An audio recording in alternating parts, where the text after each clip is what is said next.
They came without warning, their ships blotting out the stars like a curtain drawn across the night. A shimmering fleet, smooth as liquid metal, hovered silently above Earth's stratosphere. Then the broadcast began, translated perfectly into every major language. The voice was sterile, devoid of emotion, yet brimming with condescension. "We are the Valakar Dominion. You have been observed. Your planet is now under our protection. Resistance is illogical." There was no offer. No dialogue. Just a statement. Humanity's place, in their eyes, had already been decided. Within hours, the United Nations was dissolved in practice. World leaders gathered in emergency councils, their feeds monitored by the Valakar, who scoffed at our attempts to organize a response. A single Valakar ambassador, a gelatinous, multi-eyed creature wrapped in armor that shimmered like shifting oil, was sent to Earth's surface. It materialized before the global assembly and glanced around with something that almost resembled pity. "Your weapons," it said, gesturing to the military satellites, nukes, tanks, and firearms catalogued in their database, "are primitive combustion relics. Your kind has not yet surpassed kinetic energy. Fascinating, like observing insects play with fire." General Malik of the Earth Coalition clenched his fists at the statement.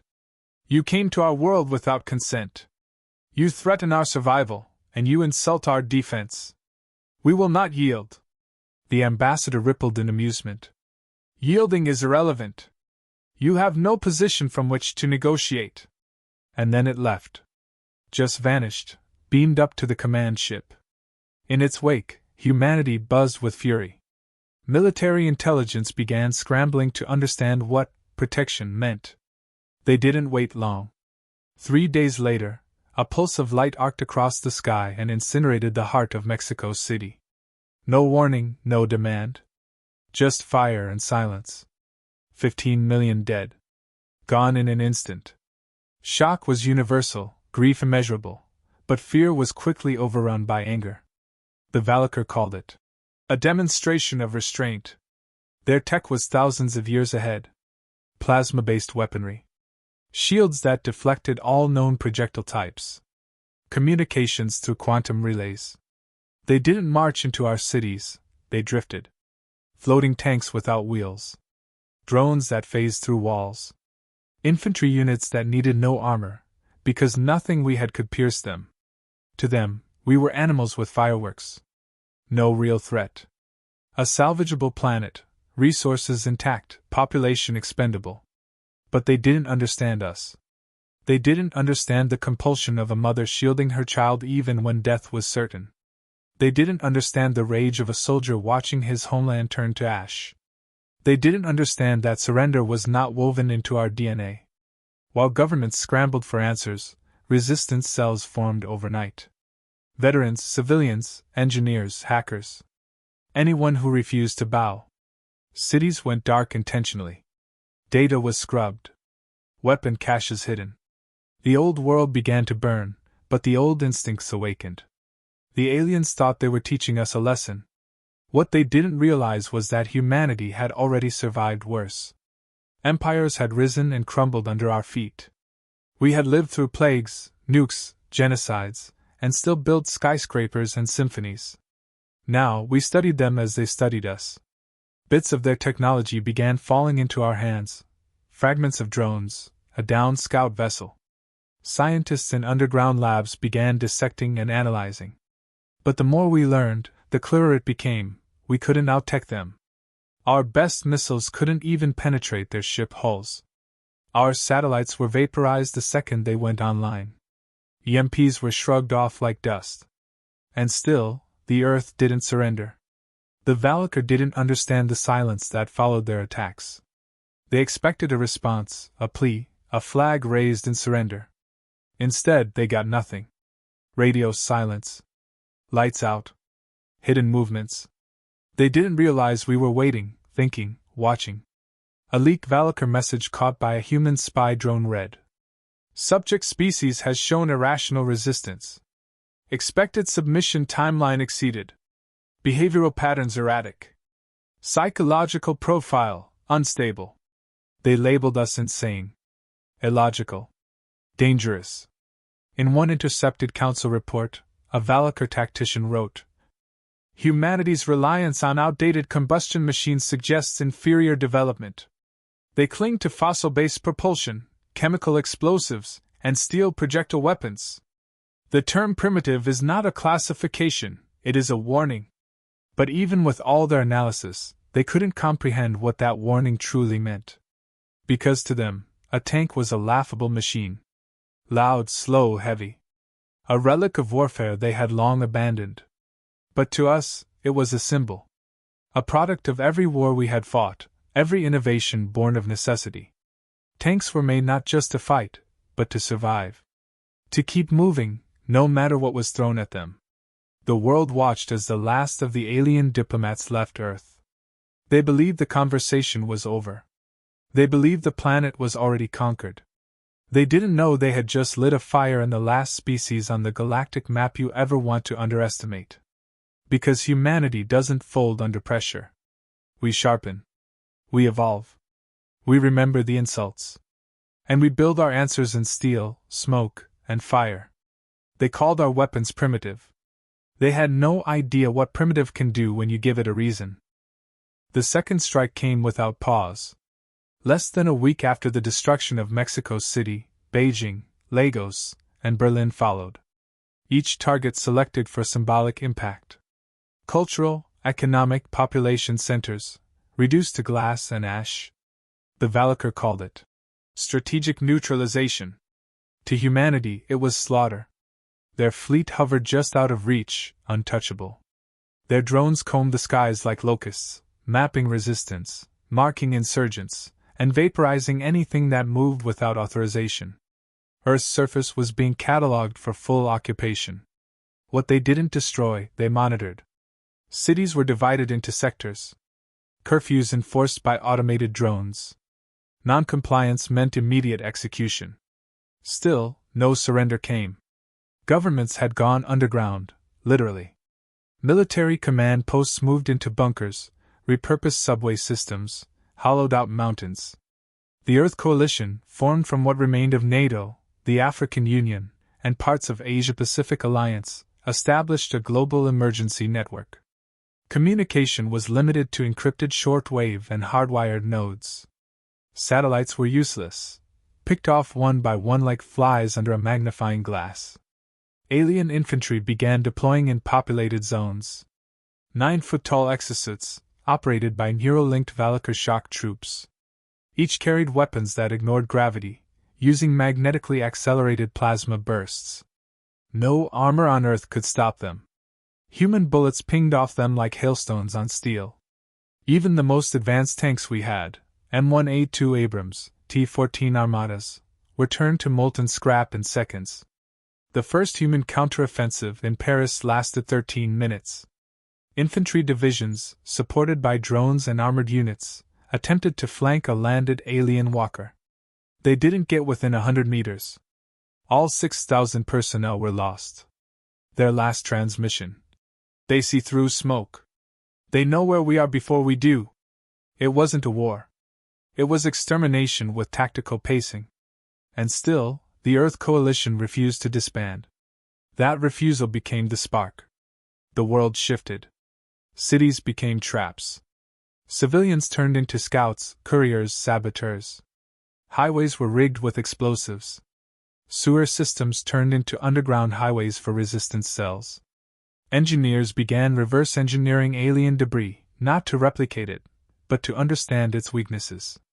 And one weakness became clear: their reliance on energy. Valakar infrastructure was deeply interlinked. Drones synced in real time. Soldiers relied on integrated field data. Energy shields consumed massive power, enough that multiple units couldn't operate them at full capacity in high-density zones. The aliens had sacrificed redundancy for efficiency. That was the first lesson humanity exploited. In southern India, a resistance cell detonated a series of EMP devices, old Cold War relics, across a 3-kilometer radius. 4 alien command nodes blinked out instantly. Communication severed, the local Valakar troops hesitated. In those brief seconds, militia forces with homemade explosives overwhelmed them. It was the first ground-level alien defeat. The footage was grainy, shaky, recorded on a scavenged GoPro, but it spread like wildfire across the resistance networks. For the first time, humanity saw that they bled. They burned. They died. From there, the strategy shifted. Direct engagement was suicide. But guerrilla tactics? That was a language Earth spoke fluently. Jungle warfare in the Congo. Arctic ambushes in Siberia. Urban sabotage in what remained of Chicago. Humanity wasn't matching power with power. We were dragging the fight into our terrain, on our terms. Alien soldiers began vanishing. Supply nodes went dark.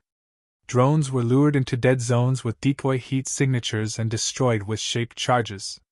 More downed ships meant more salvage, and with every new piece, Earth's engineers got bolder. But there was another problem: morale. Billions had died. Families erased. Homes turned to dust. Entire countries disappeared from maps. Survivors lived underground or on the move, always hunted. Starvation, disease, and exposure claimed more lives than gunfire. Yet, for every story of tragedy, there was one of defiance. A medic in Sao Paulo kept a mobile trauma center running with car batteries. A group of children in Morocco memorized enemy patrol schedules and passed intel across checkpoints. A retired history teacher in Serbia taught his village how to make fuel from scrap. The Valkyr didn't understand resilience when it wasn't tied to hierarchy or command. To them, without a leader, there was no resistance. But humans didn't need orders to fight. We only needed a reason. Valkyr Command began reassessing. Their internal reports admitted that humans were not behaving within predicted parameters. Population clusters refused to disperse. Targeted psychological warfare had no effect. Casualty rates failed to suppress insurgent growth. Their models were wrong. And they made a crucial mistake, they admitted it. Captured data from a crashed scout vessel revealed an internal directive from the Valkyr High Council. Reinforcement unnecessary. Primitive species lacks capacity for organized retaliation. Continued escalation will break will to resist. That assumption hardened Earth's resolve. Even in the ashes of a dying world, humanity adapted. When bullets failed, we made bombs. When drones failed, we trained birds to carry explosive charges. When tech failed, we used knives.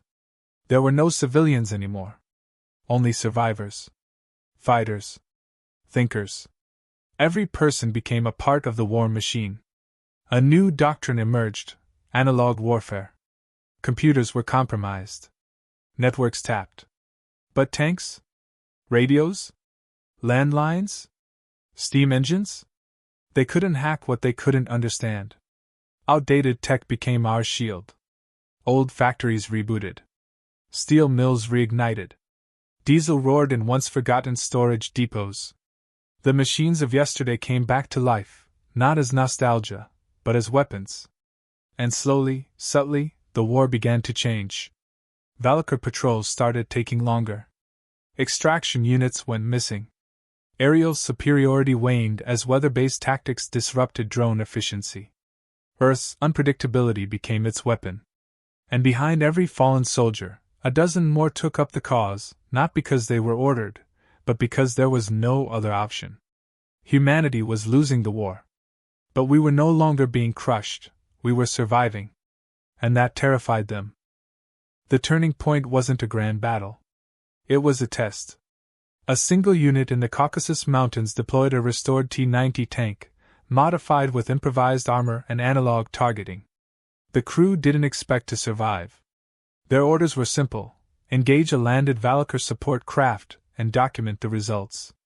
They fired the main cannon at close range. The round struck with brutal force, punching through the side hull of the alien vessel. No energy discharge. No flashy light show. Just a kinetic slug tearing into alloy, ripping systems apart. The ship spasmed, stuttered, and exploded. The crew barely escaped the shockwave. But they had recorded everything. That footage reached the Earth Coalition within hours. It wasn't a miracle. It was physics. Alien energy shields were optimized for high-frequency, plasma-based attacks, advanced, efficient, but specifically calibrated. They were never designed to resist dense, high-velocity metal shells moving at supersonic speeds. To the Valkyr, that method of warfare was so outdated, it wasn't even considered a threat. But for humanity, it was validation. Within days, old tank battalions were being hauled out of storage and museums. Restored by hand. Rebuilt with parts sourced from scrapyards. Engineers dropped digital systems and reverted to mechanical targeting. The modern battlefield was now dominated by machines built decades ago, designed to fight in mud, ice, and hell. The aliens couldn't process it. Their countermeasures were useless against sheer mass and momentum. Their soldiers, trained to absorb energy strikes and defend against guided munitions, found themselves exposed to raw kinetic devastation. They had force fields. We had armor-piercing tungsten rounds. The balance shifted. Tanks became ghosts. Emerging from forests, storm drains, broken buildings. They struck hard, vanished faster. Crews operated on minimal communication, relying on local scouts and pre-planned trajectories. The machines didn't require satellite uplinks or AI support. They needed only fuel, shells, and the will to fight. Artillery joined the resurgence. Long-range howitzers, some over 50 years old, were dusted off and calibrated. Firing from miles away, they rained destruction on alien fortifications that had never been designed to resist indirect, unguided attacks. There was no digital trace to intercept, no signal to jam. Every shell was its own declaration. Missile trucks and launchers followed. Retrofitted with analog ignition, they were no longer dependent on GPS. Targets were marked visually, coordinates manually dialed in. And it worked. Convoys of alien supply ships were wiped out by rockets older than the crews who fired them. The Valkyr response was immediate. They escalated. Orbital bombardments intensified. Entire regions were flattened in retaliation. But the resistance had adapted. Tank units operated on rotation, never staying still, constantly relocating. Their analog nature made them invisible to Valkyr scans. From orbit, they were just metal husks. But on the ground, they were death incarnate. Entire divisions of alien infantry began falling to coordinated tank charges. Steel monsters rolled through forests, deserts, and ruined cities, unrelenting, immune to cyber disruption. With each engagement, human crews grew bolder. They learned to anticipate alien formations, to strike from blind angles, to overwhelm through speed and brutality. A single modified Challenger 2 tank, designated Hammerfall, became legend. Over 40 confirmed alien kills. Its turret was welded in place after damage, forcing the crew to maneuver the entire chassis for targeting. It didn't matter. They adapted. When it was finally destroyed, the crew had already escaped to join another unit. Their survival wasn't the story, the machine's legacy was. Air support returned to the field. Jets from the early 2000s were rearmed with analog-controlled missile systems. Without digital components, they couldn't be jammed. Though slower and less efficient than modern UAVs, they were reliable. Alien crafts, accustomed to energy dogfights, began suffering losses against these relics. The resurgence wasn't technological. It was philosophical. The Valkyr built systems for precision and control. Humanity built machines to outlast hell. That difference defined the new war. Our weapons weren't better, they were incompatible with alien assumptions. We didn't challenge their strengths. We exposed their blind spots.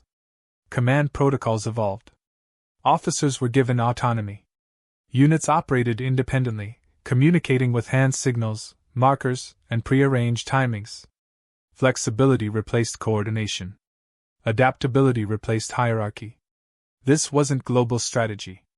It was thousands of local ones, each shaped by terrain, equipment, and necessity. The Valkyr began retreating from frontline posts. Their soldiers grew cautious. Reports described human ambushes coming from nowhere, tanks that weren't detected until it was too late. Panic took root in their ranks. A phrase surfaced in intercepted comms: Earth Steel. A reference to the tanks they once mocked. They started deploying heavier forces, using more energy, committing more resources to each engagement. But every step deeper into Earth cost them. The terrain itself turned hostile. Mud clogged their grav units. Trees interfered with sensors. Snow reflected targeting beams. Humanity turned the environment into a weapon. Even when the aliens won skirmishes, they bled. Their troops advanced into traps. Every destroyed tank had already relayed its coordinates for artillery revenge. Every captured area was wired to detonate hours later. The price of progress became unbearable. The myth of Valkyr invincibility cracked. Tanks began appearing in propaganda across resistance networks. Children painted them on walls. Entire songs were written, crude, furious tributes to the rolling monsters that fought back when nothing else could. They weren't symbols of technology. They were symbols of refusal. Of resolve. Humanity didn't match the alien invasion with innovation. We didn't invent new weapons. We brought back the old ones. Not out of nostalgia, but because they worked. Because they were brutal, simple, and real. Primitive? Maybe. But when a machine built 60 years ago crushes a walker worth 1 billion credits, the word primitive loses its meaning. The aliens had made one fatal error. They assumed that superiority was about advancement. They never considered what would happen when the primitive refused to die. The Valkyr had reached a threshold they hadn't accounted for: attrition. Their war doctrine didn't account for prolonged conflict against what they considered an obsolete species. Every campaign in their history was swift, calculated, and ended before local populations could adapt. Earth shattered that pattern. Alien morale began to erode. Valkyr units, once confident and relentless, grew hesitant. Patrols traveled in larger formations, exposing them to more significant ambushes. Their standard infiltration tactics, database prediction, population suppression, localized domination, stopped working. They had expected Earth to fold in weeks. It had been months. Their casualty logs were no longer theoretical. Entire squads went dark without explanation. Reinforcements arrived only to find scorched wreckage and silent landscapes. Their elite recon units, previously considered untouchable, began vanishing in mountain passes and jungle trails. No digital trace. No survivors. Only mangled exocets and craters. It wasn't technology defeating them. It was cunning. Human unpredictability became the defining threat. The Valkyr restructured their approach. Their AI analysts ran constant recalibrations. Strategies were rewritten weekly. Still, the same conclusion emerged: no consistent pattern could predict human counter-behavior. What worked in Argentina failed in Eastern Europe. What succeeded in Central Africa collapsed in rural Canada. Every region resisted differently. Tactics evolved locally, shaped by culture, terrain, and experience. This wasn't chaos. It was distributed intelligence. Leaders weren't giving orders, they were inspiring adaptation. Resistance cells learned from each other without needing central coordination. One region's success became another's foundation. Human resilience wasn't just physical. It was informational. Every engagement, win or lose, added to a growing archive of alien weaknesses. And the resistance began to experiment. In Australia, a hybrid weapon emerged: tank platforms modified with alien parts. Hulls reinforced with scavenged Valkyr alloys, turrets retrofitted to fire repurposed plasma canisters using human ignition systems. Crude, unpredictable, and deadly. These Frankenstein machines tore through alien formations not because they were superior, but because they were impossible to anticipate. In South America, engineers created mobile railgun artillery using outdated train engines and magnetic launchers cobbled together from industrial scrap.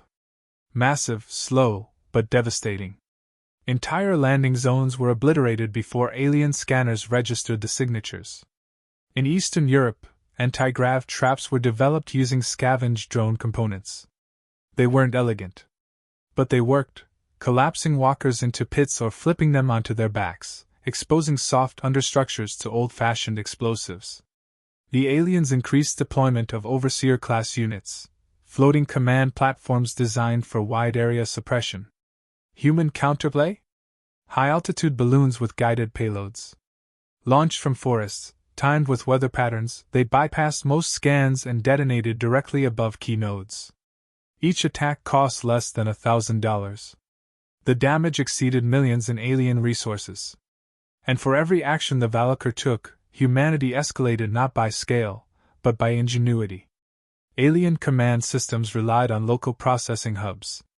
Resistance hackers discovered a way to trigger overloads by flooding channels with corrupted binary pulses, delivered through physical tap lines placed during suicide raids.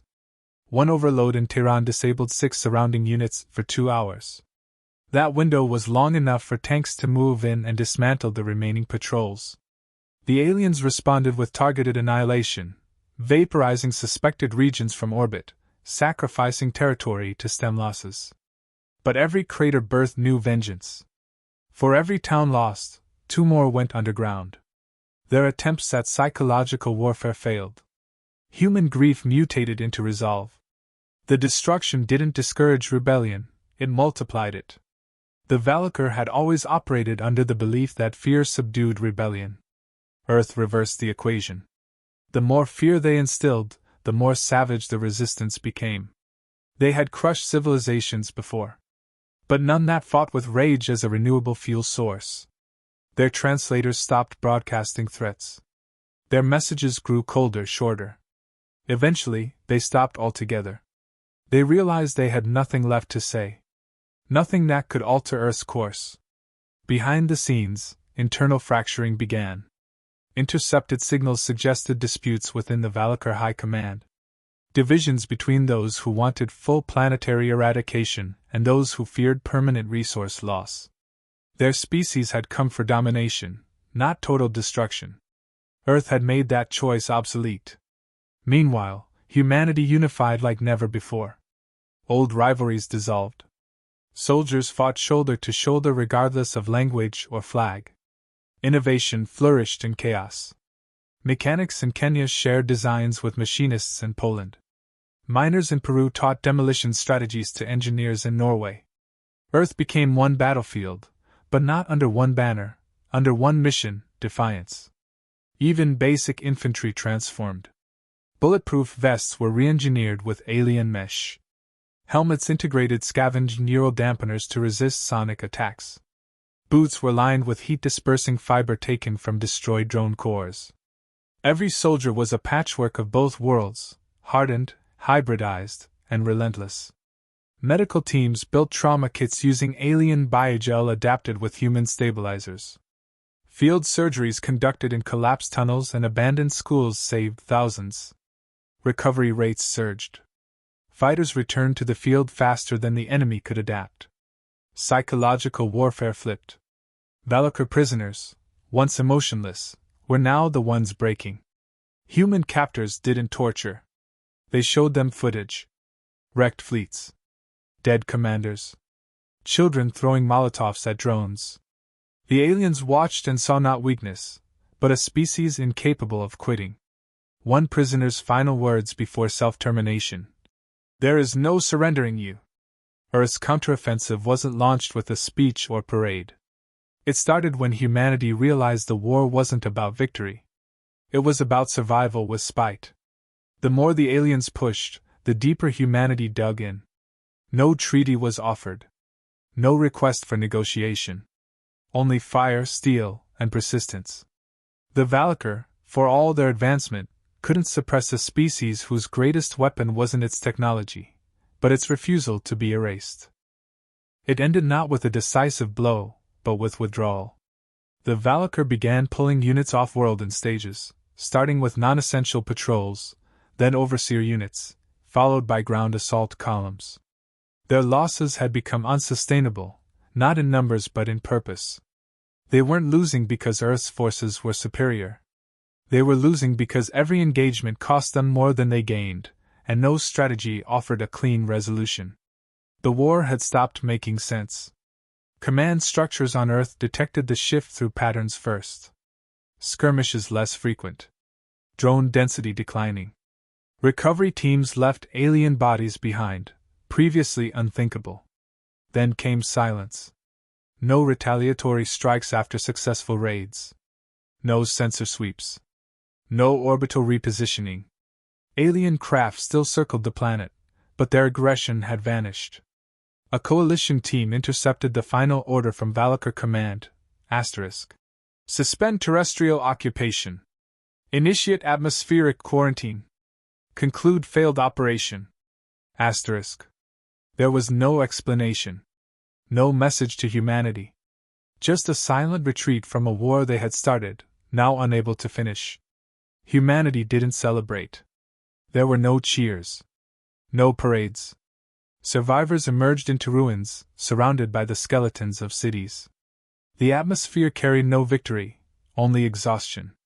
The cost had been too high for celebration. Billions gone. Landscapes scarred permanently. Cultures reduced to whispers. The people who remained had no illusions about what they'd won. They had endured. Recovery didn't begin with reconstruction. It began with gathering. Scattered resistance networks connected through landlines, runners, and hard signal towers. Information consolidated. Territories mapped. Survivors accounted for. The effort wasn't driven by government but by those who had fought and bled together: mechanics, medics, soldiers, teachers. The tanks that had become symbols of resistance were not retired. They became guardians, left in place around critical supply routes, repurposed as mobile command centers or monuments. Not relics, but reminders. They weren't honored for their design, but for what they represented: humanity's refusal to adapt to defeat. Alien wreckage was studied, not for revenge but for prevention. Scientists and engineers worked around the clock to understand what had nearly annihilated them. Energy cores were stabilized, not activated. AI cores were kept offline, isolated, locked deep underground. Trust in technology hadn't vanished, but its limits were now understood. Humanity had learned to be cautious again. Children born during the occupation had no memory of peace. Their first words were spoken in bunkers. Their toys were empty bullet casings and shattered drone shells. But they laughed. They played. That defiance, so casual, so instinctive, was perhaps the clearest sign that the invaders had failed entirely. The Valakar never returned. Surveillance remained constant, watching for any movement in orbit, but there were none. The skies remained silent. No signals. No ships. Just the stars, now stripped of their mystery. Among the ruins, leadership began to re-emerge. Not from old governments, but from the battlefield. Those who had survived and protected became the new voices. Decisions were made communally. Power decentralized. There was no appetite for old systems.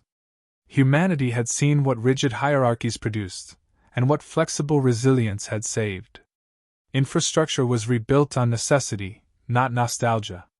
Communication hubs used hybrid systems, part analog, part repurposed alien tech. Electricity came from salvage generators and makeshift turbines. Water was rerouted using hand-dug channels and gravity-fed filtration systems. Everything that was constructed served a purpose. Survival remained the core philosophy. War had reshaped human culture. Stories of tank ambushes, last stands, improvised victories replaced old myths. History books were rewritten, not to glorify, but to document. Not one victory was presented without its cost. And no alien weapon was shown without a reminder of who had dismantled it. Humanity had changed permanently. Caution had become instinct. Every new structure was designed with fallback routes. Every school included survival training. Every city had its command shelter. Children were taught how to adapt before they were taught how to read. But that change brought clarity. What nearly destroyed humanity had also revealed its core: stubbornness, adaptability, and the capacity to create hope from destruction. The weapons that saved them were not futuristic. They were obsolete, patched, and crude. But they worked because humans made them work. The Valakar, in all their advancement, had underestimated something no algorithm could predict: the will of a species that didn't care about winning, only about making the enemy regret every inch gained. When Earth finally declared the war over, there was no formal date. No treaty signed. Just a quiet shift in focus, from resistance to rebirth. The world wasn't healed. It would never be what it was. But it had survived. And that survival came with wisdom earned in blood and ash. The tank still moved across the land, now clearing paths and transporting medicine. Their turrets faced forward, not toward an enemy, but toward whatever came next. Because humanity knew something now, the stars were not friendly. Not all civilizations sought contact or peace. Some came to dominate. And Earth would never again be caught unaware. Factories stayed open. Training never ceased. The new generation learned history not just to remember, but to prepare. Not for revenge. Not for conquest. But so that if anyone ever came again, no matter how advanced, no matter how confident, they would be met with the same truth. That Earth does not kneel. That humans, no matter how primitive their tools, will never allow themselves to be erased. And that sometimes, all it takes to defeat a superior force is a tank with fuel, a shell in the barrel, and someone who refuses to back down.